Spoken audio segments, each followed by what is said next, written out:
Quando você menos esperava, ele chegou até você, com um sorriso meigo no rosto, perguntou o seu nome. Você riu, ele riu. Vocês ficaram um pouco desconcertados, começaram a conversar. E aquela conversa foi tão envolvente, você se sentiu tão à vontade com ele, parecia que você o conhecia há muito tempo. Até que dado momento tocou a música certa e aquele beijo aconteceu. E a festa, que até então não prometia ser lá grandes coisas, foi o lugar daquele encontro que talvez fosse um dos mais importantes da sua vida, você pensa. Vocês trocam telefones, começam a conversar. Você fala para suas amigas: meninas, eu acho que encontrei ele. Acho que agora vai. Vocês saem, vocês se divertem. Mas dado o momento, a coisa começa a esfriar, ficar estranha. Ele responde cada vez menos às suas mensagens e você percebe que você está ali correndo mais atrás do que ele te dando de devolutiva. Até que dado o momento ele simplesmente some. Como se fosse a miragem de um paraíso em meio ao deserto do Saara. Você não entende o que aconteceu. Você manda mensagens, tenta ligar. Até que dado o momento, num dia qualquer, você topa com ele no shopping. Ele te cumprimenta, você o cumprimenta e aproveita e o indaga. O que aconteceu? Ele te olha nos seus olhos e ele, meio sem saber o que falar, ele diz: olha, desculpa, não era você, era eu. Você não engole aquilo, você fica revoltado, você vai para casa, você chora, fala com suas amigas e você sem entender o porquê daquela rejeição. Porque ele prometeu tudo e não entregou nada. Essa é uma história que é muito comum. Recebo muitas histórias assim na terapia. E eu quero falar sobre esse tema, que é o da rejeição. Mas antes de falar sobre isso, não se esqueça de se inscrever no canal, deixar o seu like, ativar a notificação para que você receba novos vídeos e, é claro, deixa um comentário aqui falando de qual cidade você está assistindo, porque para mim é muito importante saber aonde a minha mensagem está chegando.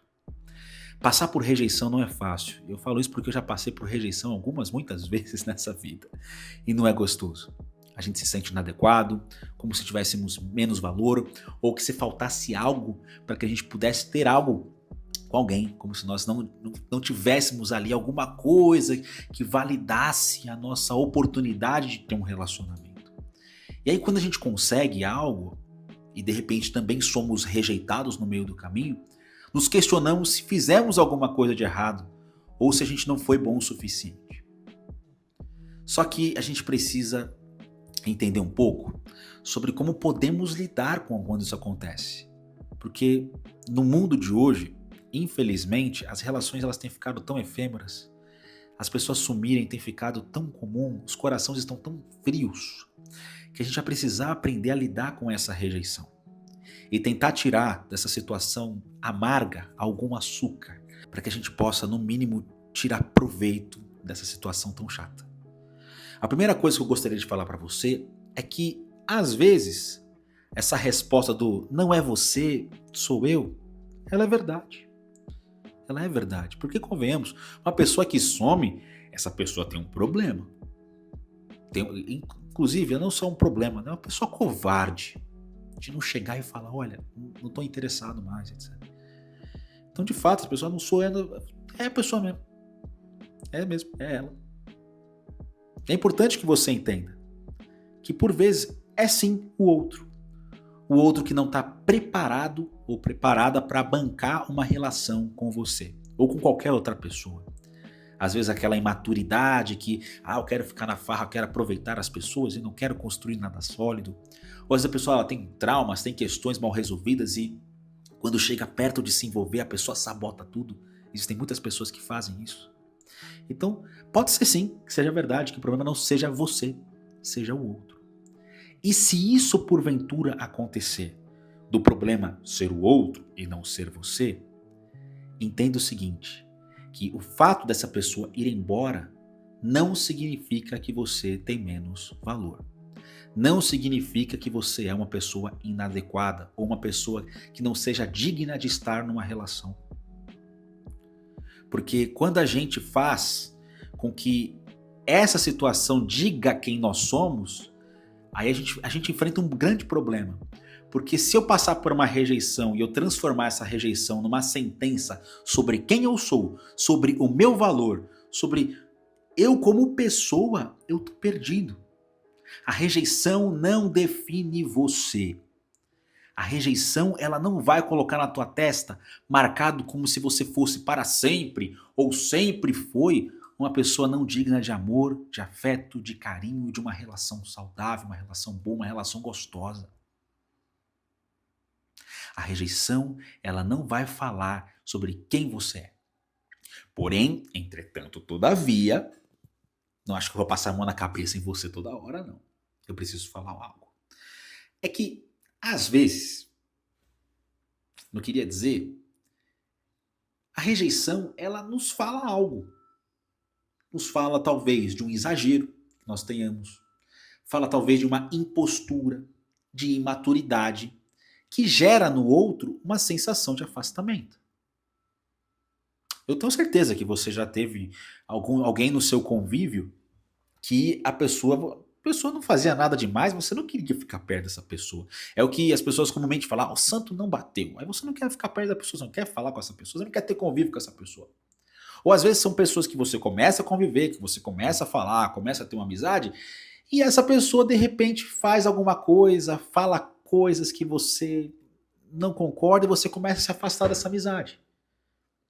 Então, as pessoas elas podem provocar ações. Elas podem também criar situações que fazem com que elas sejam rejeitadas. Então, apesar de ter a possibilidade de existir essa ideia de que realmente pode ser que seja o outro, não seja eu, às vezes pode ser que exista um você envolvido e implicado nisso não ter dado certo, não ter funcionado. Você não é flor que se cheire. Eu sei que você queria um acalento aqui, mas eu preciso te falar isso. Você não é perfeitinha, você não é perfeitinho como você acha que é. Dentro de você tem tanta sombra. E dentro desse emaranhado que existe dentro de você, que também tem coisas que não são tão legais, existem coisas maravilhosas. Mas é importante que nós tenhamos um olhar sincero e honesto sobre quem somos, sobre o que fazemos, sobre o que falamos, sobre como nos comportamos. Porque a rejeição também é um convite à reflexão. Um convite para termos um olhar sincero sobre a nossa postura num relacionamento. Que por vezes pode ser que não seja a melhor. Pode ser que seja horrível, que seja desprezível. Antes de me casar com a minha esposa, eu tive vários relacionamentos anteriormente. E de muitos deles eu fui legal e outros eu fui uma pessoa péssima. Não existe ninguém santo. Não existe ninguém perfeito. Somos seres humanos aqui, estamos aqui para aprender. E a gente precisa ter esse olhar consciente de que a gente vai errar.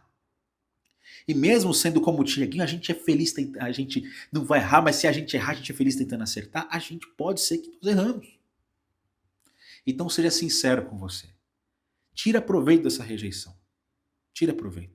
Se você bateu a rejeição em você, se a pessoa falou, machucou você, doeu, vou sofrer um pouquinho, vou tentar observar nesse bololô todo. Se eu fiz alguma coisa que não foi legal, tentar me melhorar para a próxima relação. E se porventura eu nessa autoanálise perceber que, poxa, eu dei meu melhor, fui lá e etc, a pessoa não me quis mesmo, ok, quem perdeu foi ela. Perdeu a oportunidade de ter alguém que estava ali disponível para se entregar. Essa é a minha mensagem do nosso vídeo de hoje para você. Espero que tenha trazido algum insight interessante para ti. Não se esqueça de se inscrever no canal, deixar o seu like, ativar a notificação para que você receba novos vídeos. E aproveite, deixe um comentário aqui embaixo falando se você teve algum insight ou alguma ideia ou alguma nova percepção acerca de você mesmo no nosso vídeo de hoje. Para mim é muito importante saber se a mensagem tá tocando aqui dentro. Tá legal? Que Deus te abençoe infinitamente e até o próximo vídeo. Tchau, tchau.